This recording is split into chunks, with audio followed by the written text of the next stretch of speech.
ikaze cyane kuri wakoze subscribe. Nizere ko meze neza cyane, nizere ko uri mugenda humeka, urinze ko ibintu bikomeje kugenda neza cyane. Nitwa Johnson, ndaje ngo tuganire kuri uyu munsi tariki 14 Gicurasi umwaka wa 2026.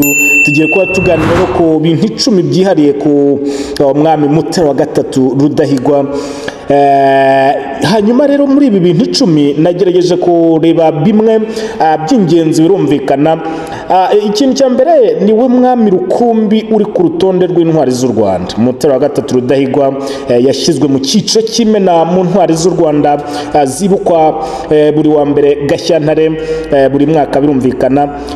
Ubutwari bwe rero ubundi bushingiye ku mpinduka nyinshi yazanye mu mibereho y'Abanyarwanda. Uyu nguyu yagiye aca ubusumbane, akicisha bugufi kandi agaharanira ubwigenge bw'u Gasabo birumvikana n'u Rwanda.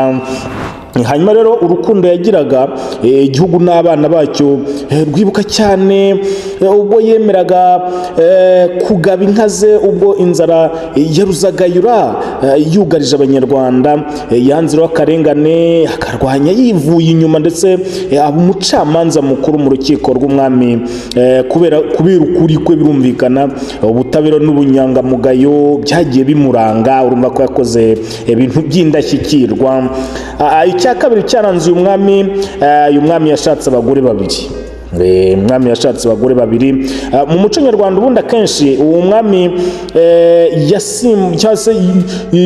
yasimburwaga n'umuhungu.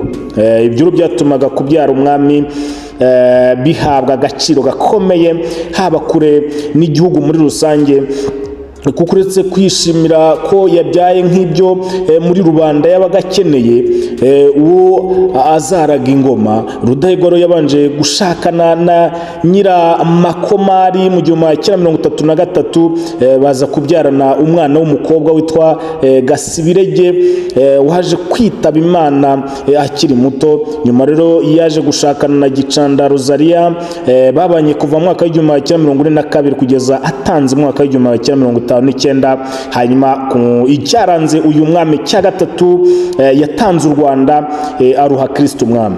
Umwami Rudahigwa rero ni wa mbere washakanye n'umwamikazi bagashyingirana imbere y'Imana hari muri Mutarama mu 1942.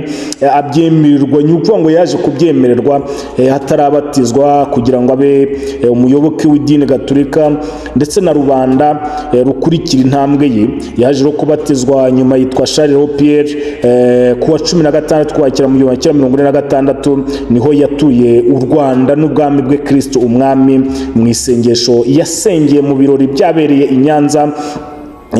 Abahanga rero mu by'umuco nyarwanda abanga basobanura ko guha u Rwanda Kristo umwami we yari yabihaye ibisobanuro byo kuragiza Imana hatari ukururagiza abazungu nk'uko bamwe babitekereza.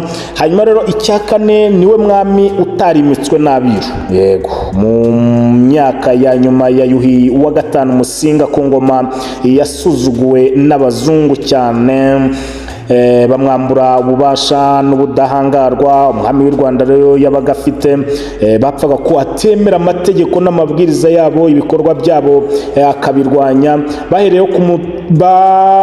Bahereye kumutegeka guca iteka atifuzaga, bahagarika imwe mu migenzo yari ifite agaciro gakomeye mu muco nyarwanda nk'ikirango cy'igihugu.